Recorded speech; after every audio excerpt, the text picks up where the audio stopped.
അല്ല, ഞങ്ങൾ ആദ്യമേ പറഞ്ഞല്ലോ അരുൺ, ബഞ്ച് ഓഫ് തോട്ട്സ് പഠിപ്പിക്കാൻ കണ്ണൂർ യൂണിവേഴ്സിറ്റിയിൽ തീരുമാനിച്ചപ്പോൾ അന്ന് പ്രതിപക്ഷ നേതാവ് വി ഡി സതീശൻ പറഞ്ഞല്ലോ, ഞങ്ങൾ എത്രയോ വട്ടം പറഞ്ഞു ഇത് കാവ്യവൽക്കരണത്തിന് വേണ്ടിയിട്ട് പരവതാനി വിരിച്ചു കൊടുക്കാണ് പിണറായി സർക്കാർ, ഗവർണർ നടത്തുന്ന മോദി നയങ്ങൾക്ക് വേണ്ടിയിട്ട് പരവതാനി വിരിച്ചു കൊടുക്കുന്നതെന്ന് ഞങ്ങൾ പറയുന്നു. VPP മുസ്തഫ ഞങ്ങൾ ചോദിച്ച ചോദ്യത്തിന് എന്താ പറയുന്നത്?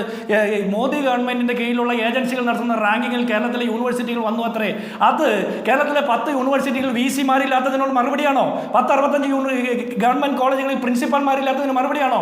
ഇവിടെ പരീക്ഷ ജയിക്കാത്ത SFIക്കാർ വീണ്ടും തുടർ നിയമനം കിട്ടുന്നത്, അഡ്മിഷൻ കിട്ടുന്നതിനുള്ള മറുപടിയാണോ? വ്യാജ PhD തീസിസ് ഉണ്ടാക്കുന്നതിന് മറുപടിയാണോ? പരീക്ഷയിൽ അരിയറുള്ള ABVP-കാരെ ഗവർണർ തിരികെ കയറ്റുന്നതിനുള്ള മറുപടിയാണോ? ഇവിടെ SFIക്കാർക്ക് വേണ്ടിയിട്ടും ABVP-കാർക്ക് വേണ്ടിയിട്ടും ഗവർണറും CPM-ന്റെ സർക്കാർ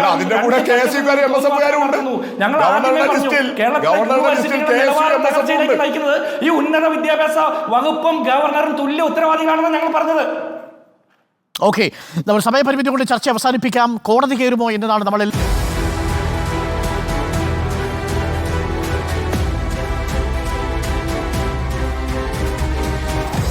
Debate with Arun Kumar.